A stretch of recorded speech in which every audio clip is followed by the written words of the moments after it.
योजना बनाएगी ताकि समाज आगे भी ऊपर उठे, और जब सब लोग ऊपर उठेगा तब समाज में तनाव खत्म होगा। तो जातीय जनगणना सामाजिक तनाव को भी समाप्त करने में कारगर होगी आगे आने वाले दिन में। तनाव बढ़ाने का काम नहीं, तनाव कम करने के लिए जातीय गणना जरूरी है। इन दिनों लालू की एक्टिविटी सामाजिक राजनीति में बढ़ी है, क्या लगता है बिहार सरकार पर कुछ प्रभाव पड़ सकता है क्या? देखिए, लालू जी के बारे में तो हमने कल भी कहा, लालू जी की जितनी उम्र हो गई और स्वास्थ्य भी उनका घेराव नहीं बहुत करता है। हमको लगता है कि डॉक्टर लोगों ने उनको कहा है कि अब घर में मत रहिए, थोड़ा घूमिए फिरिए ताकि आपकी सेहत ठीक रहे।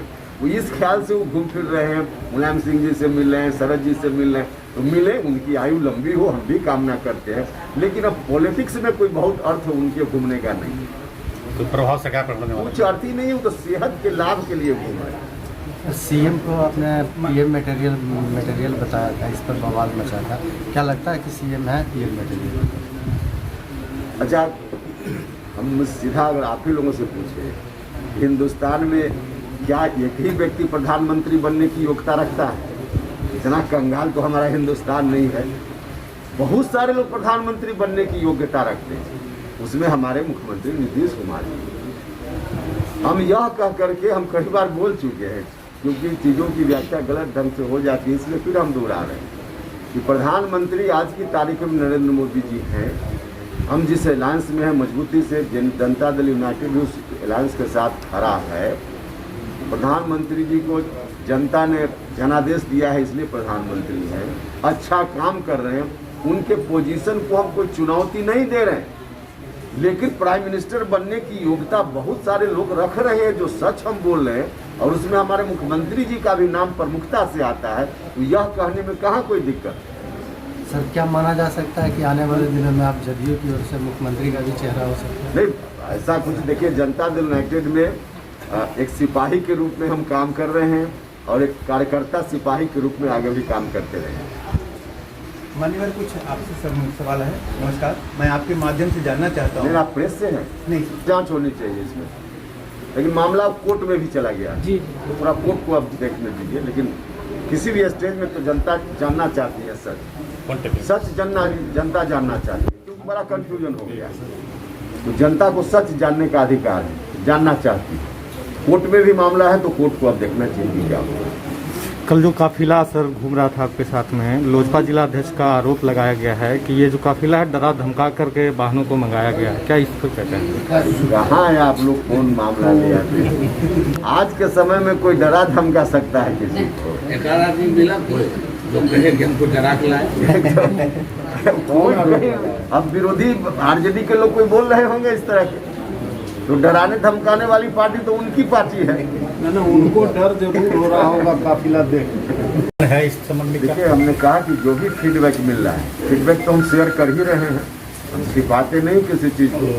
शिकायत लोगों से मिलती है, जो मिली शिकायत अधिकारियों के बारे में हमने कहा, सार्वजनिक रूप से कहा, कई जगह अधिकारियों की ओर से शिथिलता दिखी है, जबकि माननीय मुख्यमंत्री जी का स्पष्ट संदेश है। अब जो गांव का पीड़ित व्यक्ति है, गरीब आदमी है, उसको पता नहीं है कि सरकार की योजना का लाभ लेने के लिए हमको क्या करना चाहिए। तो सरकारी कार्यालय तक तो जाएगा नहीं, सब लोग, कुछ लोग जाएंगे, सब लोग तो नहीं जाएंगे। सरकारी कार्यालय की ड्यूटी है कि लोग उनके यहाँ तक जो नहीं आ रहे हैं, तो कार्यालय उन लोगों तक पहुँचे, मतलब अधिकारी पहुँचे, कर्मचारी पहुँचे। सर, जातीय जनगणना की बात आ रही है, जिसमें सर्वदलीय विपक्षी पार्टियों ने सीएम से कहा था कि आप पीएम से मिलने की सवाल करें, पीएम से सवाल टाइम भी मांगा गया। क्या लगता है विपक्ष का नेतृत्व करेंगे इस सवाल पर सीएम? क्या देखिए, इस सवाल पर विपक्ष के नेतृत्व का सवाल नहीं, इस मुद्दा पर हम बार बार जोर दे रहे हैं, इस मुद्दा पर, फिर दूसरे अर्थ में इसको ना लेना चाहिए। इस मुद्दा पर देश के नेतृत्व का सवाल है, और नीतीश कुमार जी कर भी रहे हैं कई लोगों से। अब विपक्ष में तो जितने बिहार के विपक्ष के लोग हैं और पक्ष के भी लोग, सबका मुद्दा है यह। इसमें आरजेडी का हो, जेडीयू का हो, भारतीय जनता पार्टी का, क्योंकि विधानमंडल दल से जो प्रस्ताव पारित करके पहले भेजा गया, जिसमें बात कही गई कि केंद्र सरकार जातीय गणना कराए उस प्रस्ताव को सर्वसम्मत पारित किया था विधानमंडल दल ने। उसमें सभी पार्टी के लोग थे, इंक्लूडिंग भारतीय जनता पार्टी के। तो बिहार भारतीय जनता पार्टी तो विधानमंडल दल में इस मुद्दा के पक्ष में खड़ी थी। तो यह मुद्दा कोई पक्ष विपक्ष का नहीं है, देश का मुद्दा है, गरीबों का मुद्दा है। जब तक जातीय जनगणना नहीं होगी तब तक केंद्र की सरकार हो, राज्य की सरकार हो, गरीबों के लिए योजना सही ढंग से नहीं बना पाए। भाजपा कई मंत्रियों का बयान है कि समाज में तनाव फैलेगा अगर ये जातीय गणना होती है तो। भैया जातीय जनगणना से जो लोग कहते हैं कि तनाव फैलेगा, तो धार्मिक गणना तो हो रही है। धर्म के आधार पे तो आंकड़ा इकट्ठा किया जा रहा है, हिंदू कितना, मुसलमान कितना, सिख कितना, ईसाई कितना। तो उससे कोई धार्मिक टकराव की स्थिति, तनाव की स्थिति उससे तो नहीं पैदा हो रही है। जब उससे नहीं पैदा हो रही है तो जातीय गणना से कैसे तनाव की स्थिति पैदा हो? समाज में कौन जात की कितनी संख्या है यह जानने में क्या बुराई है? और नहीं, यह जब तक जाना जाएगा, देखिए कोई भी समाज का समूह है, चाहे सामान्य जात के लोग हों, ओबीसी के लोग हों, एससी हों, एसटी हों, इसमें भी जो लाभ सरकारों के द्वारा समय समय पर देने की योजना बनी है, इन योजनाओं का लाभ इस समाज के भी जो संपन्न तबका, उसमें भी अलग अलग वर्ग हो गए। तो जो संपन्न वर्ग हो गया है उसमें उसको ज़्यादा लाभ मिल रहा है। पिछड़ा में भी जो बहुत पिछड़ा है उसको लाभ नहीं मिल रहा। कोई लाभ नहीं मिल रहा, हम तो एक अनुमान के आधार पर कह रहे हैं ना। आंकड़ा सही तो गणना से ही आ पाएगा और तब पता चलेगा किनको लाभ मिला, किनको नहीं मिला है। बिहार यात्रा नाम से पार्टी की ओर से प्रस्तावित कार्यक्रम है। 10-12 जिला का दौरा हो चुका है और तीसरे चरण का कार्यक्रम है जिसमें हम शेखपुरा हैं, यहाँ से नवादा जाएंगे और कल फिर पटना वापसी है और उसके उपरांत बाकी जिलों का भी कार्यक्रम आगे की तारीखों में होना है। इस यात्रा के माध्यम से हम शेखपुरा जिला या बाकी जगह भी आम लोगों के बीच भी जा रहे हैं। जो समाज के अंतिम पायदान पर खड़ा व्यक्ति है, सुदूर गांव में, देहात में, वहाँ भी हम जा रहे हैं, लोगों से संपर्क कर रहे हैं और पार्टी के साथियों से भी मुलाकात हमारी हो रही है। कोरोना के चलते एक जगह बड़ा सम्मेलन जैसा आयोजित करके मिलना संभव नहीं था, व्यवहारिक भी नहीं था, इसलिए एक जिला में 15 जगह 20 जगह का कार्यक्रम हमारे साथी बनाते हैं। इस जिला में भी उसी तरह का कार्यक्रम कल काफ़ी जगह गए। सब जगह जाकर एक तो कोरोना के कारण जो पीड़ित परिवार है, जिस परिवार का कोई न कोई व्यक्ति दिवंगत हो गया है, उसमें कोशिश से पार्टी के साथी जहाँ तक व्यवहारिक दृष्टि से करते हैं। अब जितनी घटनाएं हुई है सब जगह तो संभव नहीं है व्यवहारिक दृष्टि से, लेकिन कुछ जगह निश्चित रूप से इस तरह की घटना जहाँ हुई है उनके परिवार से भी मिलते हैं। यहाँ भी हम कल मिले हैं और पार्टी के साथियों से भी सब जगह हमारी मुलाकात हो रही है। यहाँ भी जाते हैं, चाहे आम जनता हो या पार्टी के साथी। आम जनता में एक चीज़ हमने देखा है इस जिला में भी और बाकी जगह भी महसूस किया है कि हमारे मुख्यमंत्री नीतीश कुमार जी के प्रति लोगों के मन में बहुत ही विश्वास है, बहुत निष्ठा का भाव है। कोरोना के चलते कई जगह लोग संकट में भी हैं। परिवार का कोई व्यक्ति चला गया, कितना दुखी होगा और परिवार आप समझ सकते हैं, लेकिन नीतीश कुमार जी के ऊपर पूरा भरोसा है उनका।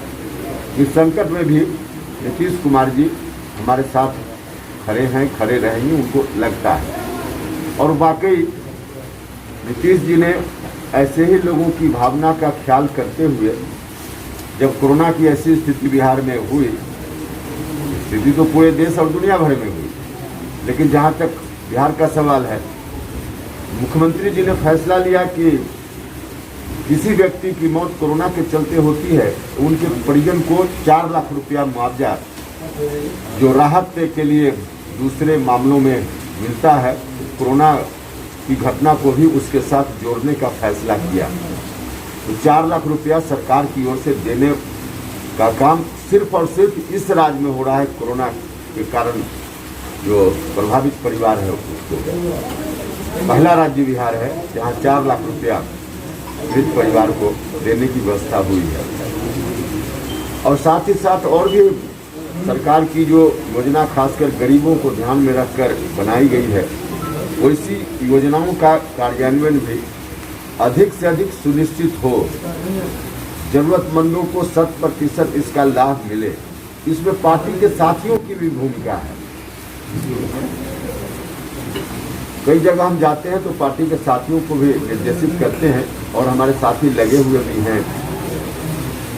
और इस तरह से दौरा करके पूरे बिहार का दौरा जब हम समाप्त करेंगे तो जो फीडबैक जिसको थोड़ा शेयर हमने किया है आपसे यहाँ, जो भी फीडबैक आम जनता से या पार्टी के साथियों की ओर से हमको मिल रहा है, सबको इकट्ठा करके पूरे बिहार की यात्रा के उपरांत पार्टी की मजबूती के लिए इस फीडबैक का इस्तेमाल करेंगे और सरकार का काम और बेहतर गरीब लोगों तक हो पाए, उस काम में इसका इस्तेमाल हम करेंगे।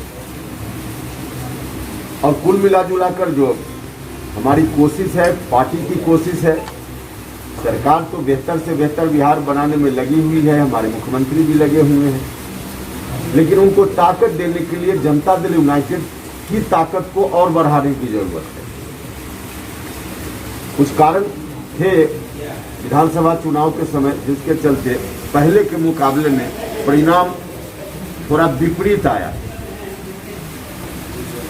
कुछ कमी उस वक्त थी, उन तमाम कमियों को दूर करते हुए फिर से जनता दल यूनाइटेड को आगे आने वाले दिनों में नंबर 1 की पार्टी बनाने का काम करना है। तो मकसद यात्रा का और कार्यक्रम का संक्षिप्त विवरण यही है।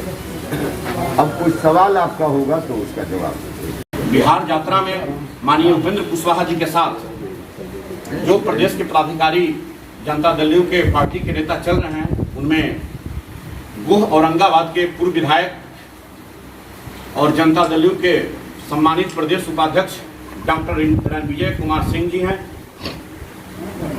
इसी जिला के धरती पर जन्मे और प्रदेश के सम्मानित उपाध्यक्ष जितेंद्र नाथ जी हैं।